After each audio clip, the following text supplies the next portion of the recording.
Hello, my Mercurial Gemini. The tarot card that we have drawn for you is the Six of Swords. The card opens on a quiet journey. Someone is moving away from the choppy waters, not triumphantly, not dramatically, just because staying where they are has started to feel mentally exhausting. There is a sense of enough is enough, even if nothing has been fully resolved yet.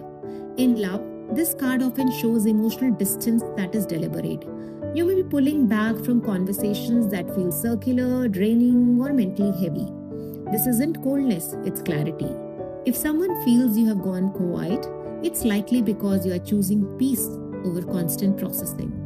For some of you, this can also point to creating emotional space after a difficult phase without necessarily closing the door completely.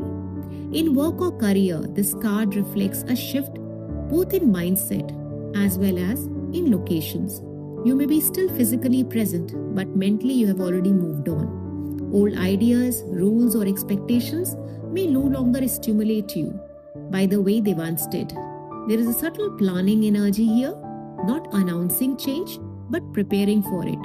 And in some cases, actually embracing it. When it comes to an overall well-being, this card is clear signal of a mental overload. Too much information, too many conversations, too many input. Your mind is asking for quieter times, less noise, fewer explanations. What helps right now is allowing yourselves to disengage without guilt. What doesn't help is forcing yourselves to push through when your nervous system is asking for relief. This is very much not now. Let me go to calmer ground first. Energy. Let this message gently settle, and if you wish to dwell deeper in the realm of tarot, I recommend exploring the forecast for the other zodiac signs.